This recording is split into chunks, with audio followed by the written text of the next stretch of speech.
Bonjour à tous, bienvenue à la suite de notre série L'Apocalypse simplifié. Nous aurons aujourd'hui la deuxième partie du portrait de Jésus dans le livre de l'Apocalypse. Dans le livre de l'Apocalypse, ici au début, nous avons Jean qui a une vision, et là c'est une vision de Jésus tellement réconfortante, tellement pleine d'espoir. Alors, nous allons tout de suite passer au texte. Alors, nous allons étudier particulièrement Apocalypse, le chapitre 1er et le verset 9 à 13 aujourd'hui. Nous lisons, « Moi, Jean, verset 9, votre frère qui est part avec vous à la tribulation et au royaume et à la persévérance en Jésus. J'étais dans l'île appelée Patmos à cause de la parole de Dieu et du témoignage de Jésus. Je fus ravi en esprit au jour du Seigneur et j'entendis derrière moi une voix forte comme le son d'une trompette et qui disait, « Ce que tu vois, écris-le dans un livre et envoie-le aux 7 églises, à Éphèse, à Smyrne, à Pergame, Thyatire, Sardes, Philadelphie et à Laodicée. » Je me retournai pour connaître quelle était la voix qui me parlait. Et après m'être retourné, je vis 7 chandeliers d'or. Et au milieu des 7 chandeliers, quelqu'un qui ressemblait à un fils d'homme, vêtu d'une longue robe et ayant une ceinture d'or sur la poitrine. Donc, voyons donc une belle vision que Jean a ici. Dans un premier temps, c'est que la vision de Jean est d'abord auditive. Il l'entend. Maintenant, il entend une voix, et la voix qu'il entend, c'est comme le son d'une trompette. Maintenant, ce qu'il faut savoir aussi, c'est que dans l'Ancien Testament, c'est ce qu'on appelle une épiphanie. Une épiphanie signifie une manifestation de la présence divine. Maintenant, il y a une autre occasion où dans l'Ancien Testament, la voix de Dieu résonna comme le son d'une trompette. Tu sais où c'est? C'est au moment où Dieu va donner les 10 commandements au mont Sinaï. Voyons ce texte ensemble. Le 3e jour au matin, il y eut des tonnerres, des éclairs et une épaisse nuée sur la montagne. Le son de la trompette retentit fortement et tout le peuple qui était dans le camp fut saisi d'épouvante. Regardons aussi le verset 19. Le son de la trompette retentissait de plus en plus fortement. Moïse parlait et Dieu lui répondait à haute voix. Maintenant, dans le Nouveau Testament, nous allons voir encore une fois le son de la trompette, cette fois-ci, qui annonce le retour de Jésus. Matthieu 24, verset 31. Il enverra ses anges avec la trompette retentissante et ils rassembleront ses élus des 4 vents depuis une extrémité des cieux jusqu'à l'autre. Maintenant, note bien donc dans ce passage, on voit Jean qui entend la voix comme le son d'une trompette. Maintenant, ce qui est intéressant, c'est que Jean voit et ce qu'il entend, c'est pas, il semblerait que ce n'est pas la même chose. Alors, qu'est-ce que Jean voit? Alors, regardons à nouveau le texte. Je me retournais pour regarder, pour connaître quelle était la voix qui me parlait. Et après m'être retourné, je vis 7 chandeliers d'or et au milieu des 7 chandeliers, quelqu'un qui ressemblait à un fils d'homme, vêtu d'une longue robe et ayant une ceinture d'or sur la poitrine. Donc, voilà ce que Jean voit. Il voit, dans un premier temps, il voit 7 chandeliers. Maintenant, la question qu'on est en droit de se poser à ce stade, c'est que représentent ces chandeliers? Eh bien, ce qui est intéressant, c'est que le texte lui-même nous l'explique. Voyons ce que dit le texte. Dans Apocalypse 1er, cette fois-ci, le verset 20. Le mystère des 7 étoiles que tu as vues dans ma main droite et des 7 chandeliers d'or. Les 7 étoiles, ce sont les anges des 7 églises et les 7 chandeliers, ce sont 7 églises. Donc, les 7 chandeliers représentent 7 églises. Maintenant, pourquoi, la question qu'on peut se poser, pourquoi est-ce que ici, Jean utilise des chandeliers pour représenter l'Église? Ce qui est important de savoir, c'est que dans la Rome ancienne, le menorah ou chandelier à 7 branches était le symbole le plus courant du judaïsme ou d'Israël, de même que le poisson et la croix devint plus tard des symboles de la foi chrétienne. Donc, le menorah, le chandelier, c'était un symbole très connu du judaïsme en ce temps-là. Donc, Jean veut aussi dire que la foi chrétienne, et voilà un peu le message important qu'il veut transmettre, Jean, c'est que la foi chrétienne est l'héritage d'Israël, même si parfois les chrétiens étaient chassés des synagogues. Donc, nous pouvons dire que le livre de l'Apocalypse, à travers l'image du chandelier, souligne l'origine juive de la foi chrétienne et le lien étroit qui existe entre la foi et l'héritage de l'ancien Israël. Deuxième chose que sur laquelle nous voulons nous attarder, pourquoi 7 chandeliers? On a déjà vu que le chiffre 7, c'est le chiffre de la totalité ou de la plénitude. Donc, ici, le chiffre 7 représente les 7 églises auxquelles les messages sont adressés, comme on vient de voir, Éphèse, Smyrne, Pérgame, ainsi de suite. Et puis, il faut savoir aussi que dans l'Ancien Testament, Israël avait la responsabilité d'éclairer les autres nations et cette responsabilité va devenir la responsabilité de l'Église à l'époque de Jean et après. Ce qui signifie que le chiffre 7, étant donné que le chiffre 7 signifie la plénitude ou la totalité, quand on parle des 7 églises, ici c'est un message à l'Église dans sa totalité, à toute la chrétienté, pas juste les églises à l'époque de Jean, parce que, rappelle-toi, on avait dit qu'à l'époque de Jean, il n'existait pas que 7 églises en Asie mineure, mais c'est l'église, la chrétienté. C'est une lettre qui est adressée à toute la chrétienté. Maintenant, ce qui est aussi intéressant de noter, c'est que quand on parle, pourquoi utiliser le symbole d'un chandelier pour parler de l'Église? Parce que le rôle de l'Église, c'est d'éclairer le monde. Cela nous fait penser à un texte que nous trouvons dans Matthieu 5, où Jésus va utiliser une image intéressante. On va voir ça ensemble. Alors Jésus va dire ceci dans Matthieu chapitre 5. Il dit, vous êtes la lumière du monde. Une ville située sur une montagne ne peut être cachée. On n'allume pas une lampe pour la mettre sous le boisseau. On la met sur le chandelier et elle éclaire tous ceux qui sont dans la maison. Donc ici, l'Église est présentée comme, Jésus va dire que la mission de l'Église, justement, c'est d'être la lumière du monde. Maintenant, cependant, nous devons savoir une chose, c'est que même si l'Église est appelée à être la lumière du monde, l'Église n'est pas la source de cette lumière. Elle n'en est que le reflet. Alors, c'est quoi la source de cette lumière? Ben, Jean chapitre 8, verset 12.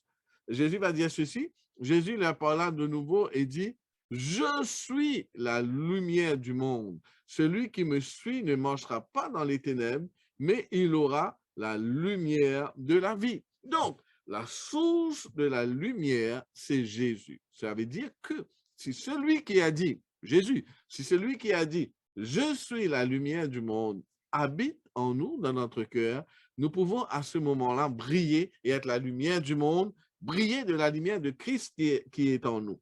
Tu sais, la Bible nous dit que dans l'Ancien Testament, que Moïse, après avoir été avec Dieu pendant plusieurs jours, pendant 40 jours, quand il descendit de la montagne, que son visage brillait comme le soleil. C'est ce qui se passe quand nous sommes régulièrement en contact avec Dieu. OK? Ce qui veut dire que pour être la lumière du monde, nous devons être en contact régulier avec Dieu. Pour nous, être la lumière du monde, cela signifie refléter le caractère de Dieu au monde. Et à force de passer du temps avec Jésus, nous finissons par lui ressembler.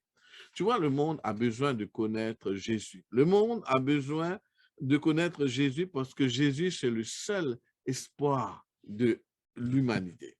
Quelqu'un a dit ceci. Il a dit ceci, quelqu'un a dit ceci, nous sommes comme des secrétaires de médecins. Tu vois, les secrétaires de médecins, euh, ils ne peuvent guérir personne. Mais leur rôle, ce n'est pas justement c'est pas de guérir qui que ce soit, mais c'est d'introduire les gens malades au médecin qui, lui, est capable de guérir. Nous ne sommes pas capables de sauver qui que ce soit, mais notre rôle, c'est d'introduire le monde, les gens à Christ, à Jésus, qui seul, lui, peut guérir. Le monde a besoin d'un sauveur, et ce sauveur, c'est Jésus. Le monde a besoin de savoir qu'il y a quelqu'un là-haut qui nous aime et qui a donné sa vie pour chaque habitant de cette planète. Le monde a besoin de savoir que Dieu est toujours au contrôle. Le monde a besoin de savoir que Dieu a un plan pour éradiquer le mal. Et le monde a besoin de savoir que Jésus revient bientôt pour établir un royaume de paix, d'harmonie et de bonheur total. Maintenant, regarde le verset suivant. Il dit, au milieu des chandeliers, quelqu'un qui ressemblait à un fils d'homme, vêtu d'une longue robe, ayant une ceinture d'or sur la poitrine. Maintenant, il parle de Jésus, il dit, Jésus est au milieu des chandeliers. Maintenant, il n'est pas juste au milieu des chandeliers. Et le texte nous dit que Jésus a fait une promesse, tu vois. Jésus a fait une promesse. Cela nous rappelle quand on dit Jésus est au milieu des chandeliers. Ça nous fait penser à une promesse que Jésus a faite. La promesse se trouve dans Matthieu 28, le verset 20. Il dit, allez, faites de toutes les nations des disciples, les baptisant au nom du Père, du Fils et du Saint-Esprit. Et voici, je serai avec vous tous les jours jusqu'à la fin du monde. Donc, Jésus avait fait une promesse, dit, écoutez, allez faire de toutes les nations des disciples, c'est-à-dire allez, soyez la lumière du monde, comme on vient de le mentionner, mais sachez que je suis avec vous. Et là, dans le livre de l'Apocalypse, nous voyons que Jésus n'a pas oublié sa promesse parce que nous voyons Jésus qui est au milieu des chandeliers et les chandeliers qui représentent son Église. Maintenant, il y a un autre détail plus intéressant encore qui nous est donné dans la lettre à Éphèse. C'est écrit dans Apocalypse 2, verset 1er, écrit à l'ange de l'Église d'Éphèse, voici ce que dit celui qui tient les 7 étoiles dans sa main droite, et note bien, celui qui marche au milieu des chandeliers. Donc, Jésus est non seulement au milieu des chandeliers, il nous dit Jésus marche au milieu des chandeliers.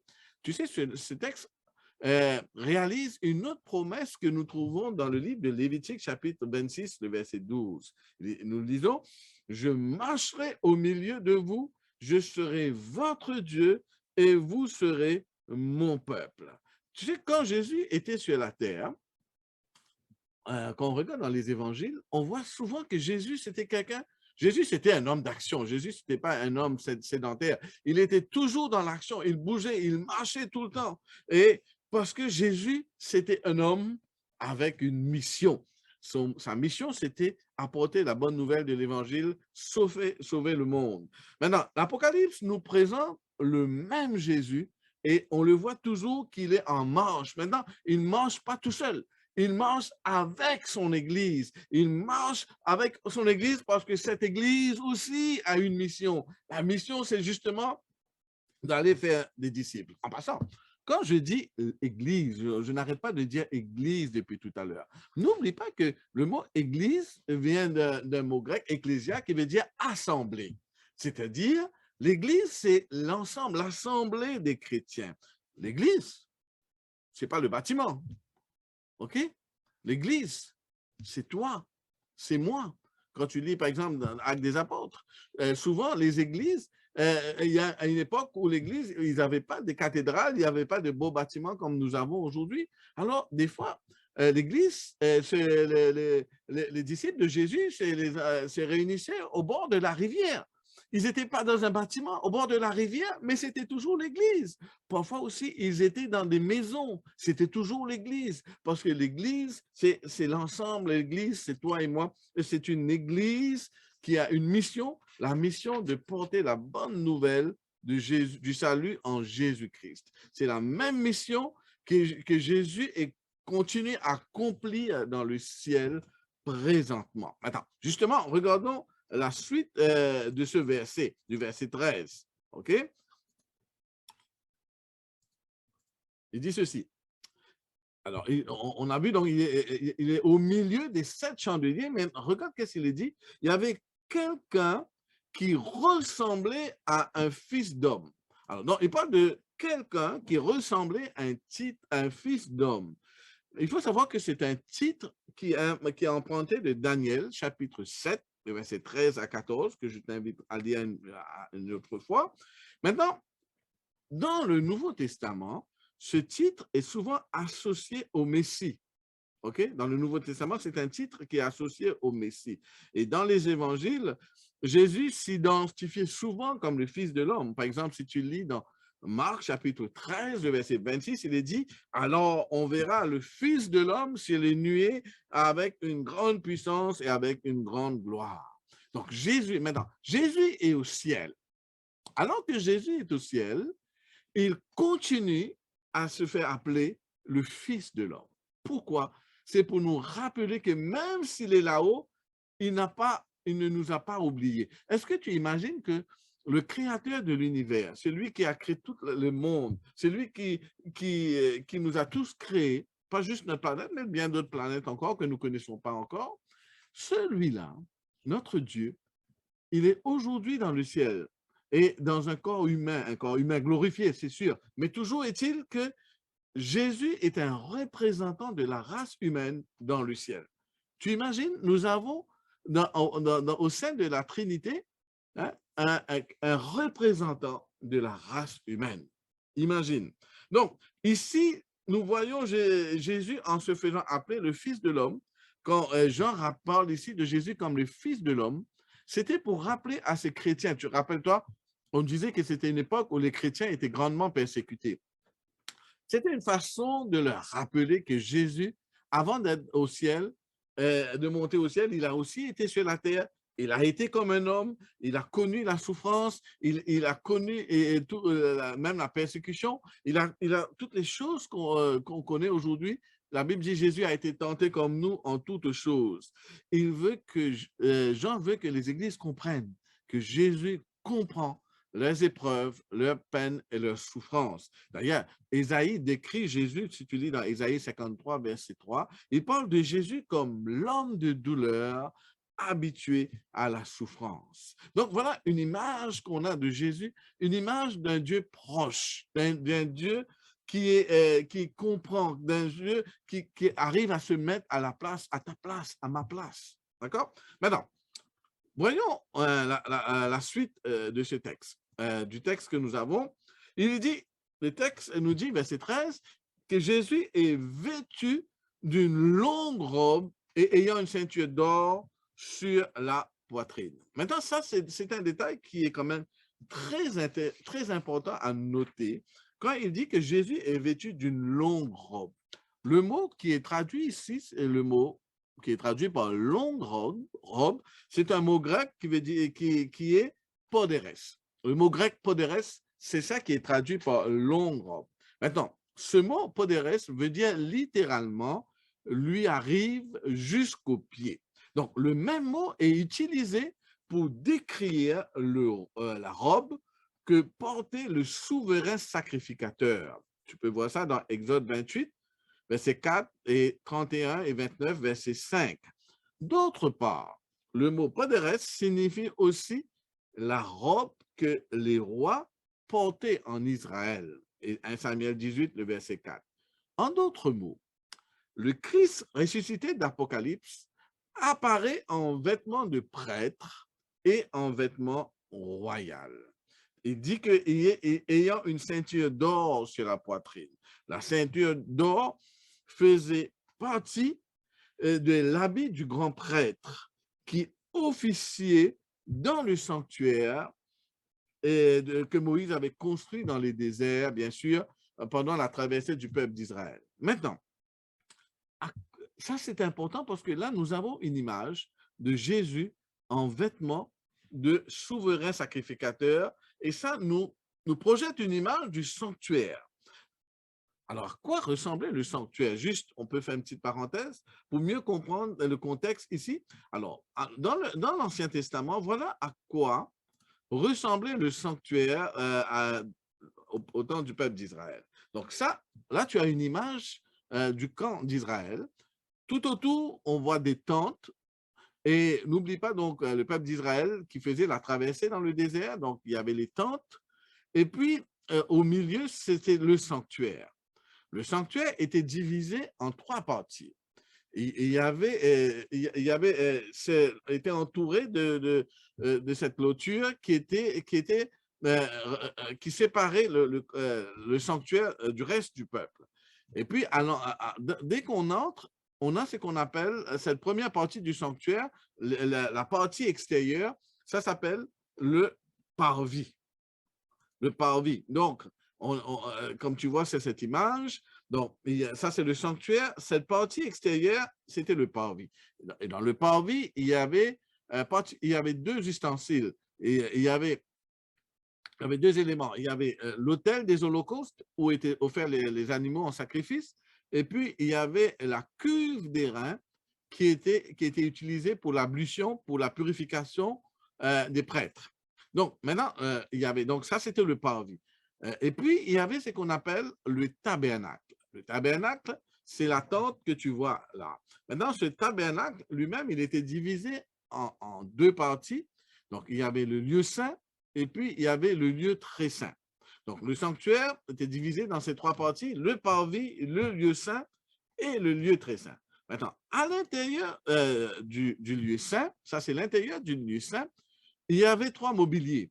Il y avait ce qu'on appelle le chandelier à 7 branches, il y avait l'autel des parfums, et puis la table des pains des propositions. Il y avait 12 pains sur cette table. Et puis, bien sûr, il y avait le lieu très saint. Dans le lieu très saint, il y avait l'arche de l'Alliance. Donc, dans le texte qu'on a vu dans le livre de l'Apocalypse, nous avons 3 éléments que nous retrouvons dans le système du sanctuaire, dans le sanctuaire de l'Ancien Testament. Nous voyons Jésus qui était en vêtements de grand prêtre, un peu à la manière du grand prêtre que tu vois sur cette image. Et puis, il y avait le chandelier, le menorah, qui était présent dans le lieu saint. Et puis, il y a la ceinture d'or que porte Jésus. Maintenant, pourquoi cela est important? Parce que cela nous aide à mieux comprendre ce que Jésus est en train de faire pour nous présentement dans le ciel. Parce que la Bible nous dit que le sanctuaire que Moïse a construit dans le désert, ce sanctuaire, il a construit selon le modèle qui lui a été montré, le modèle céleste. Et voilà ce que dit la Bible. Et c'est pour cela que c'est tellement important de comprendre l'importance de voir Jésus en vêtements de grand prêtre. Dans Hébreux chapitre 4, le verset 15 et 16, nous lisons « Car nous n'avons pas un souverain sacrificateur qui ne puisse compatir à nos faiblesses. Au contraire, il a été tenté comme nous en toutes choses sans commettre de péché.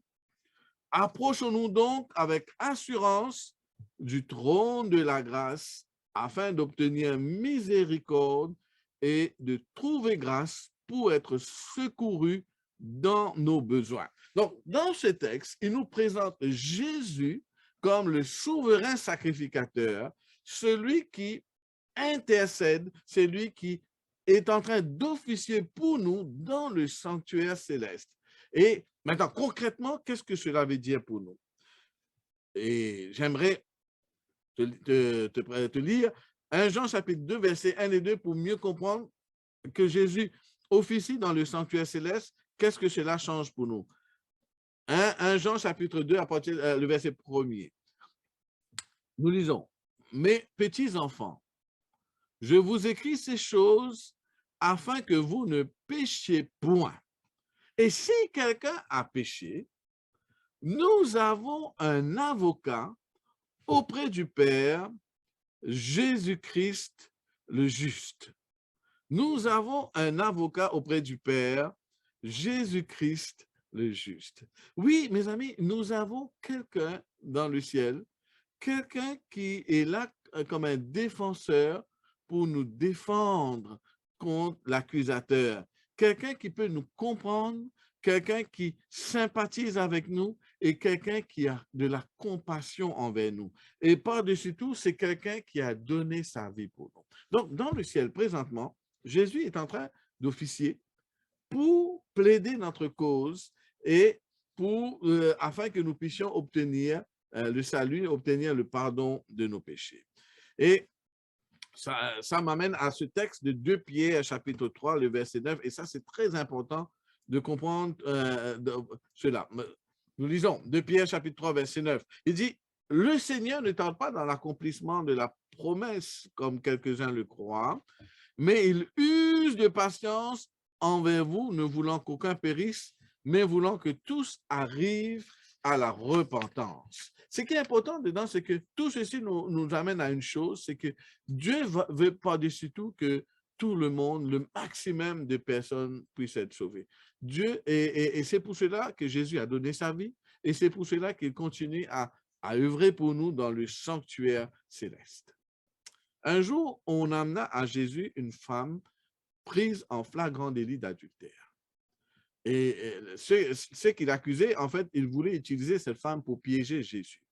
Et ils ont dit à Jésus, cette femme a été prise en flagrant délit d'adultère et selon la loi, cette femme doit être lapidée. Et toi, que dis-tu? Et là, Jésus va faire quelque chose. Jésus va se pencher et commencer à écrire dans le sable. Il va écrire les péchés des uns des autres. Il aurait pu aussi le dire à haute voix, mais il a choisi une autre façon. Il a écrit le péché dans le sable. Et quand il a fini d'écrire le péché dans le sable, au fur et à mesure qu'il écrivait, les uns et les autres, et quand ils voyaient ce que Jésus écrivait, alors que Jésus écrivait leur péché à eux, et tous un par un, ils ont laissé tomber leurs pierres, les pierres avec lesquelles ils étaient prêts à lapider cette femme.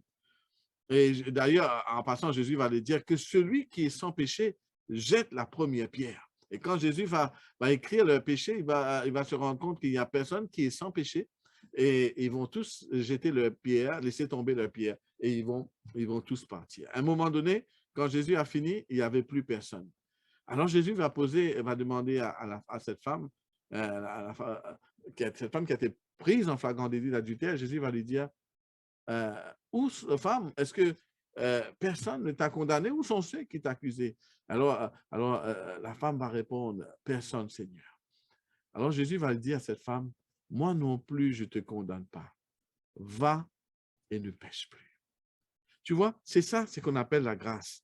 Jésus n'a pas attendu que cette femme change de vie avant de lui accorder sa grâce. Jésus n'a pas attendu que cette femme devienne une meilleure personne, lui dire, OK, maintenant tu as fait tes preuves, maintenant je peux te pardonner.